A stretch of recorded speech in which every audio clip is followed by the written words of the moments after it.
वशिष्ठ जी ने नाव में तेल भरवाकर राजा के शरीर को उसमें रखवा दिया। फिर दूतों को बुलवाकर उनसे ऐसा कहा, तुम लोग जल्दी दौड़कर भरत के पास जाओ।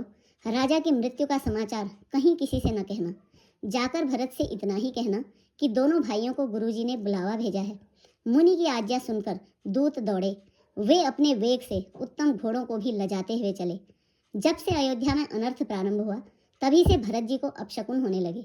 वे रात को भयंकर स्वप्न देखते थे और जागने पर उन स्वप्नों के कारण अनेकों तरह की बुरी बुरी कल्पनाएं किया करते थे। अनिष्ट शांति के लिए वे प्रतिदिन ब्राह्मणों को भोजन कराकर दान देते थे। अनेकों विधियों से रुद्राभिषेक करते थे। महादेव जी को हृदय में मनाकर उनसे माता पिता, कुटुंबी और भाइयों की कुशल क्षेम मांगते थे। भरत जी इस प्रकार मन में चिंता कर रहे थे कि दूत आ पहुंचे। गुरु जी की आज्ञा कानों से सुनते ही वे गणेश जी को मनाकर चल पड़े। हवा के समान वेग वाले घोड़ों को हाँकते हुए वे विकट नदी, पहाड़ तथा जंगलों को लांघते हुए चले। उनके हृदय में बड़ा सोच था, कुछ सुहाता न था। मन में ऐसा सोचते थे कि उड़कर पहुंच जाऊं। एक एक निमेष वर्ष के समान बीत रहा था। इस प्रकार भरत जी नगर के निकट पहुंचे। नगर में प्रवेश करते समय अपशकुन होने लगे। कौवे बुरी जगह बैठकर बुरी तरह से कांव कांव कर रहे हैं।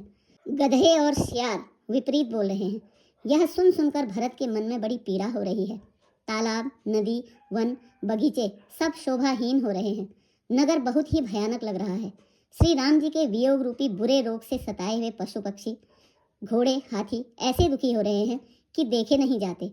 नगर के स्त्री पुरुष अत्यंत दुखी हो रहे हैं, मानो सब अपनी सारी संपत्ति हार बैठे हों। नगर के लोग मिलते हैं पर कुछ कहते नहीं, चुपके से जोहार करके चले जाते हैं। भरत जी भी किसी से कुशल नहीं पूछ सकते, क्योंकि उनके मन में भय और विषाद छा रहा है।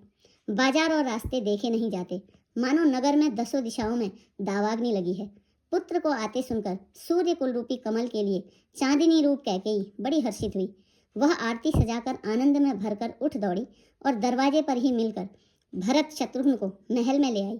भरत ने सारे परिवार को दुखी देखा, मानो कमलों के वन को पाला मार गया हो।